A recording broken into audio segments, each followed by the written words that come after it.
And the second meditation of Descartes' Meditations on First Philosophy. This is of the nature of human mind and how it's better known than the body. So, then he's kind of starting his search for certainty. He wants certainty to a certain extent. He wants as much certainty as possible in order to have a what is called a infallible epistemology.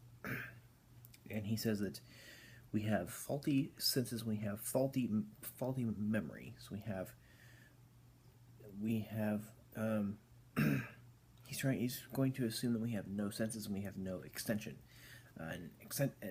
Extension means we are extended, we are bodies, not just minds. And then we come to the cogito ergo sum argument, which is very, very important, which is basically has to do with the fact that he's thinking about that he doubts. So he's doubting everything. He's kind of going along everything that he doubts, trying to presuppose that there's no senses, no extension, no good memory. We have nothing, and he wants to start from the ground up. So he comes to one thing which cannot be doubted. One thing that he knows cannot be doubted is the fact that he exists, and he comes to that by saying, "I think, therefore I am." That's probably one of the most famous arguments in all of philosophy. There's the cogito ergo sum, which means in the cogito means I'm thinking, and therefore I'm existing, and because I'm doubting, there has to be a thing that thinks for me to be doubting at all. There has to be a certain subject here.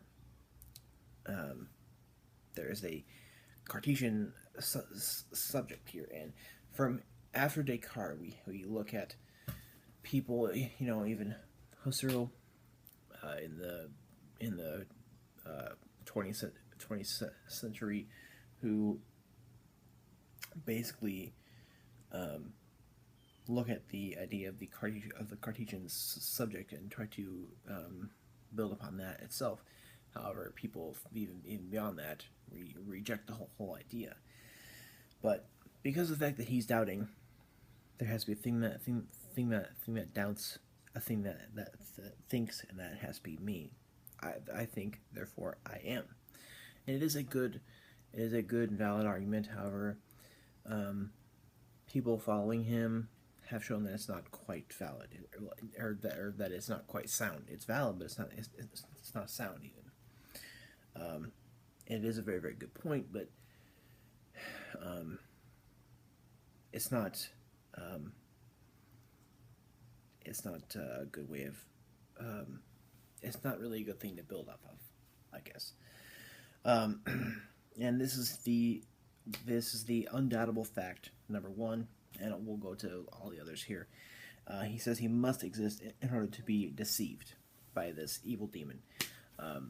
He says that he is deceived in his senses, or even that he might be. He's basically pretending about this demon, to make his point clear.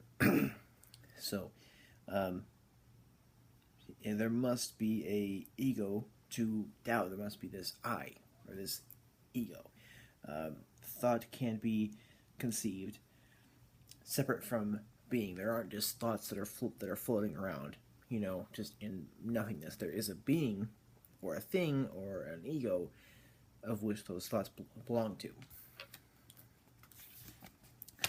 So then we'll go to the wax argument.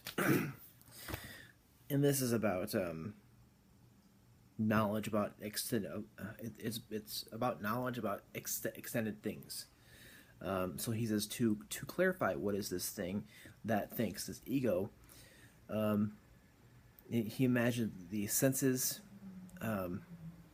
the imagination, and something that senses, imagines, understands, thinks, and wills. And he says, how do I know of this I? And where how do I know about this? Where imagination can't be trusted, because we can just go about in our brain just imagine all these different things. Where so imagination can't really be trusted in this department. So that's almost a anti-reality to this, and he wants a real reality. So he has the idea of the body, or the res extensa. There's the res extensa, which is the extended being, a concrete extended being, res extensa, and we have the res cogitans, which is the mind, or the unextended thing. So the body is, how do I have a distinct grasp of it? And there are essences of things too. Descartes has a essentialism to things too, but very minimally. And we have a distinct grasp of body because of its essence. We perceive its essence, and he does say a lot in these meditations that things that I perceive clearly and distinctly are things that are most likely true. Even though we do have the idea of the faulty memory, faulty senses, deceivers and stuff like that. Things that are perceived clearly and distinctly, that kind of rules out dreams, rules out imagination, and gives direct, real perception. Things perceived clearly and distinctly are probably true. So then he goes to this piece of wax, taken from a honeycomb, and he says, how do we come to know of this? And by the senses, we see it, we taste it, the honey left on it, the smell that it has, the color it has, the hardness. We bang it on a table, and its shape. So, what happens if we put the wax by a fire and it melts? It goes from this one way of being into a completely other. And basically, the senses of the wax changes. So how do we know that the two things we have seen are the same piece of wax? And so sensible properties of this wax having changed, how do we know it's the same thing? We know that it is the same thing because we know that it is the same piece of wax, but this knowledge is not by these senses. We don't have knowledge that it is the same because of our senses. We have it because of the intellect alone. And innate ideas is something that is very important when it comes to modern philosophy, because Locke discusses this, Hume does, and Descartes does, and Leibniz does too. So the intellect, or its innate ideas, or sometimes called intuition. We know by the intellect that even though our sensory properties of this wax has changed, we know that it's the same piece of wax. And we have the res cogitans as a better knower than the res extensa.